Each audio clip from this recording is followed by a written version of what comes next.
반갑습니다. 오늘은 창세기 이야기 네 번째과 하나님의 마이너리티, 소수, 모두가 예스 할 때 노라고 할 수가 있고, 그리고 모두가 노라고 할 때 그것이 맞다면 예스라고 할 수 있는 그런 믿음의 길에 대해서 함께 나눠보도록 하겠습니다.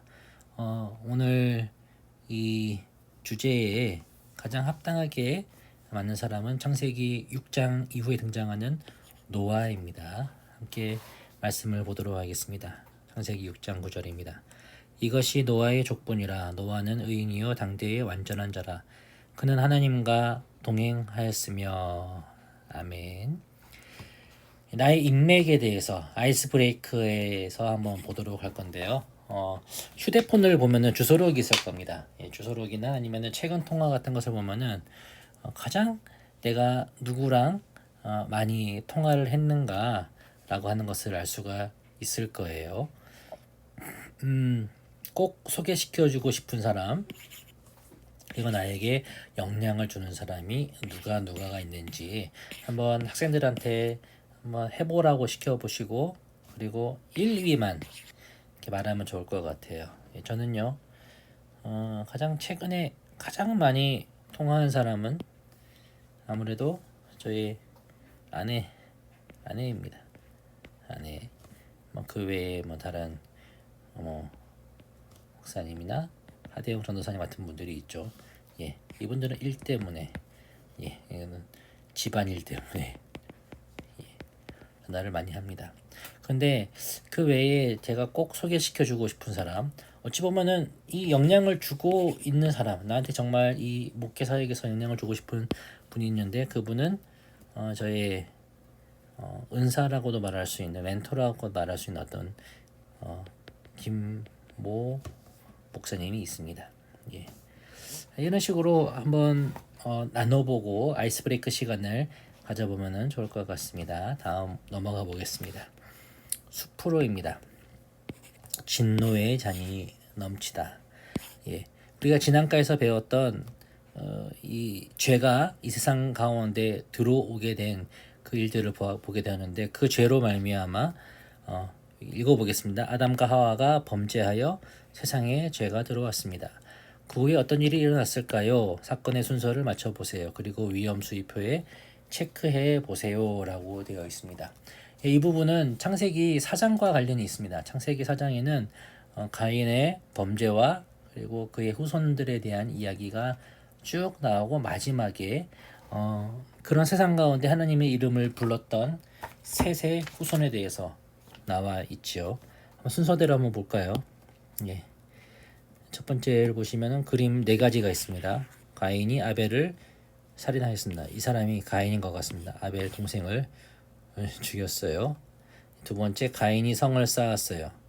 가인이 성을 쌓고 그 이름을 무엇이라고 했냐면은 에녹성이라고 했습니다. 왜냐하면은 가인이 낳은 아들의 이름이 에녹이었는데 그 이름대로 에녹이라고 했습니다. 우리가 오해하지 말아야 할 것은, 이 에녹은 창세기 5장에 나오는 셋의 후손으로서의 그 하나님과 함께 동행하다가 천상에 올라갔던 그 에녹을 말하는 것이 아닙니다. 세 번째입니다. 세 번째 그림은 아담과 하와가 타락한 것. 이건 창세기 3장에 나오는 이야기죠. 그리고 라멕의 검의 노래라고 이렇게 좀 나와 있는데, 한번 순서대로 한번 볼게요. 순서는 아담과 하와가 타락을 했습니다. 두 번째, 가인이 아벨을 죽였죠. 그 쫓겨난 가인은 놋 땅에 자기의 거처를 열고 자식을 놓고, 그리고 자식의 이름을 따라서 그 성의 이름을 에녹성이라고 하였습니다. 그리고 그의 후손들이 쭉 나오면서 많은 인간의 문명을 만들기 시작합니다. 그렇게 해서 나온 인물이 바로 이 에녹이라는 인물입니다. 에녹이라는 인물이 나오는 네 번째입니다. 창세기 4장 23절 24절을 보면 이렇게 얘기하고 있습니다. 라멕이 아내들에게 이르되, 아내들이라고 말하고 있습니다. 하나님께서 한 남자와 한 여자가 하나가 되어서 가정을 이루고 자손들을 만들어내라라고 하는 하나님의 명령에 본격적으로 반역했던 사람이 바로 이 라멕이라고 할 수가 있는데요. 이 라멕이 말합니다. 아내들에게 아다와 실라여 내 목소리를 들어라. 라멕의 아내들이여 내 말을 들어라. 예, 자기 아내들에게 이야기합니다. 나의 상처로 말미암아 내가 사람을 죽였고 나의 상함으로 말미암아 소년을 죽였도다. 나에게 상처를 준 것에 대해서 나를 다치게 하면 너희는 죽는다라고 하는, 실제로 죽였다라고 하는 그 살인을 노래한 것입니다. 가인을 위하여는 벌이 7배일진데 라멕을 위하여는 벌이 77배이리로다 하였더라. 상당히 교만한 것이죠. 하나님이 이 쫓겨난 가인에게, 살인을 저지르고 쫓겨난 가인이 자신을 비하하며 그리고 후회하며 사람들이 나를 죽일 것이다 했을 때 하나님께서 표를 주시며 너를 죽이는 자에게 내가 7배의 벌을 더할 것이다 라고 하시는데, 라멕은 그것에 더하여서 가인이 7배라면은 나에게 해를 끼치는 자는 77배의 복수를 할 것이다 라고 하는 그런 악한 것이 나와 있는 것이죠. 한번 옆에 있는 위험 수위를 보면서 한번 해볼까요? 예, 뭐 쉽습니다. 이 1, 2, 3, 4 순으로 쭉 올라가고 있습니다.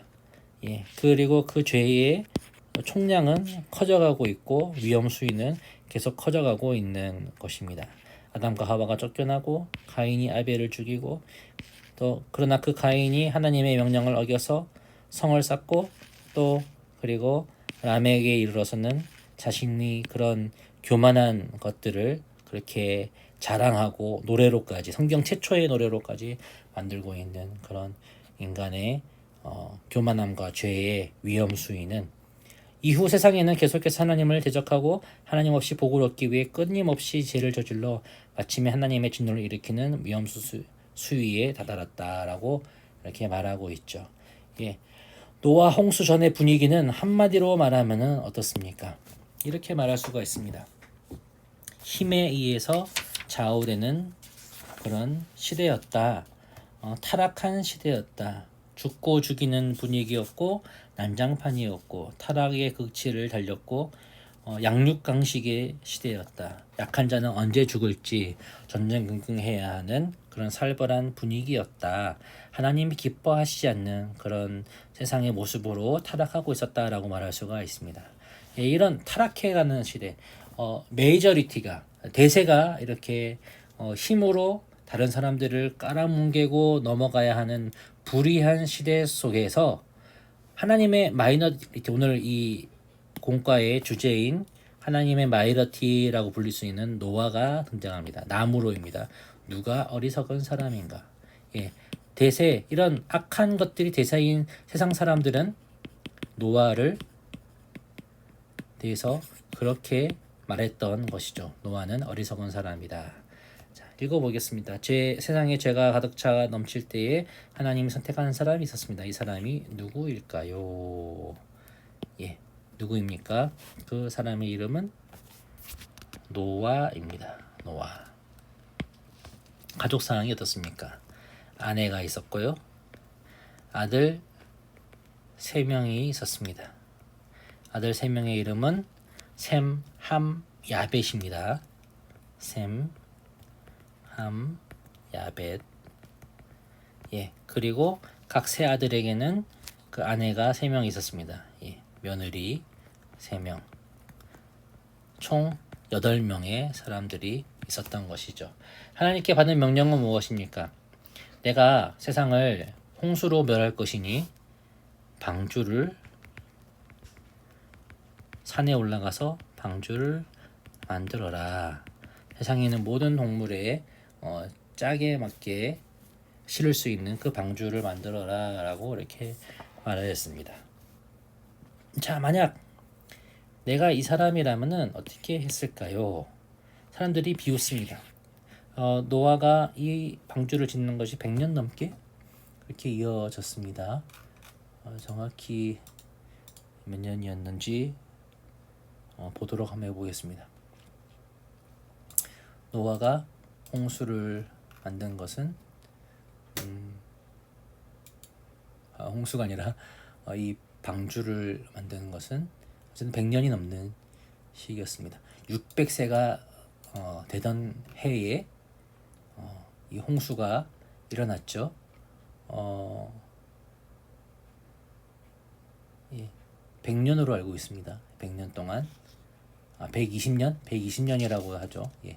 6장 3절을 보면은 창세기 6장 3절을 보면은 여호와께서 이르시되 나의 영이 영원히 사람과 함께 하지 아니하리니 이는 그들이 육신이 됨이라 그러나 그들의 나는 120년이 되리라 하시니라라고 하시면서 그 긴 세월 동안 노아는 산에 올라가서 사람들의 그런 비웃음을 무릅쓰고 큰 방주를 만들어서 하나님의 심판을 대비했습니다. 내가 만약 이 사람이라면 어떻게 했을까요? 라고 나오는 질문에 대해서 한번 물어보시기 바랍니다. 저라면은 주저하지 않았을 거예요. 그러나 하나님의 명령이기 때문에 억지로 따르지만 속으로는 왜 그러는가 했을지도 모릅니다. 너무 긴 세월 동안 그 마음이 무뎌질 수도 있겠죠. 그러나 그는 하나님의 명령에 순종하고 성실하게 그 일들을 해나갔습니다. 말씀에 순종한 노아를 하나님께서는 뭐라고 평가하셨나요? 6장 9절 아까 우리가 읽었던 말씀 이것이 노아의 족본이라 노아는 의인이요. 노아는 이 불의한 세상 가운데 의인이었고 당대의 완전한 자였고 그는 하나님과 함께 못하였다? 동행하였다. 하나님과 함께하는 자였다라고 말합니다. 또 히브리서 11장 7절에서는 이렇게 말합니다. 히브리서 11장은 한번 이렇게 물어보셔도 좋을 것 같습니다. 믿음장입니다. 믿음의 선진들에 대해서 쭉 말하고 있는데 그 중에 노아의 이야기가 7절에 나옵니다. 믿음으로 노아는 아직 보이지 않는 일에 경고하심을 받아 경외함으로 방주를 준비하여 그 집을 구원하였으니 그 이후로 나오는 것이요, 그죠? 이로 말미암아 세상을 정죄하고 믿음을 따르는 의에 무엇이 되었다? 상속자가 되었다라고 말합니다. 의의 상속자, 의의 백성이 되었다라고 말하고 있습니다. 하나님의 홍수 심판이 올 때에 노아와 세상 사람들은 어떻게 되었나요? 노아와 일곱 식구들에 대해서 7장 23절에 보면 이렇게 나옵니다. 창세기 7장 23절에는 지면의 모든 생물을 쓸어버리시니 곧 사람과 가축과 기는 것과 공중의 새까지라. 이들은 땅에서 쓸어버림을 당하였을 때 오직 노아와 그와 함께 있는 방주에 있던 자들만 남았더라 라고 말하고 있고 베드로 후서 2장 5절에서는 이렇게 말합니다. 옛 세상을 용서하지 아니하시고 오직 의를 전파하는 노아와 그 일곱 식구를 보존하시고 경건하지 아니한 자들의 세상에 홍수를 내리셨으며 노아와 일곱 식구들 총 8명의 식구들은 어떻게 되었다? 살았다. 살았다라고 말하고 있습니다. 그러나 다른 세상 사람들은 어떻게 됐습니까? 베드로전서 3장 20절은 이렇게 이야기합니다. 베드로전서 3장 20절 그들은 전에 노아의 날 방주를 준비할 동안 하나님이 오래 참으시고 기다리실 때에 복종하지 않은 자들이라. 방주에서 물로 말미암아 구원을 얻은 자가 몇 명뿐이니 겨우 8명이라. 죽었다라고 말하고 있죠. 누가복음 또 읽어보겠습니다. 누가복음 17장 27절 노아가 방주에 들어가던 날까지 사람들이 먹고 마시고 장가 들고 시집 가더니 홍수가 나서 그들을 다 멸망시켰으며 멸망하였다. 다 죽었다라고 말합니다. 자, 그러면은 이 세상 그 수천만 수억의 사람들이 있었을 겁니다. 많은 사람들이 번성하였고 많이 이렇게 아이들을 키워냈기 때문에 하나님이 노아를 주목하신 이유는 무엇입니까? 왜 유독 노아를 주목하셨을까요? 이 험한 세상 가운데 의롭지 못한 세상 가운데 이 마이너리티랄 수 있는 사람을 이 노아를 선택하신 이유는 무엇 때문이다? 바로 그가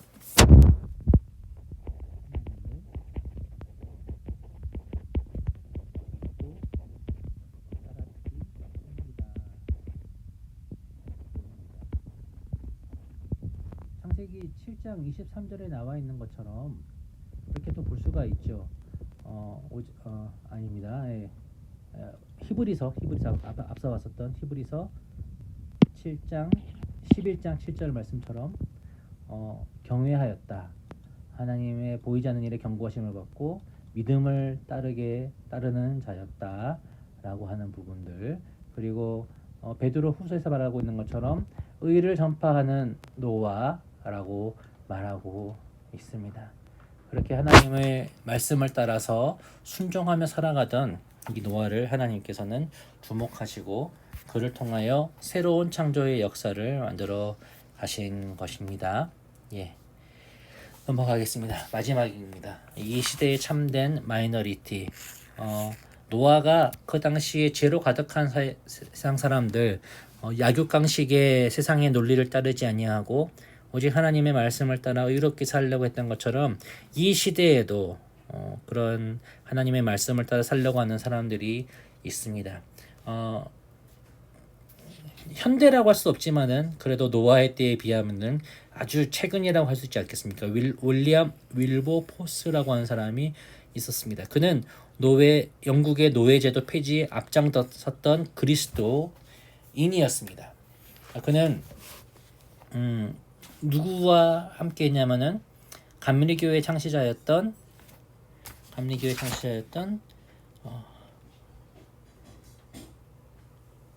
이름이 생각 안 나네요. 예.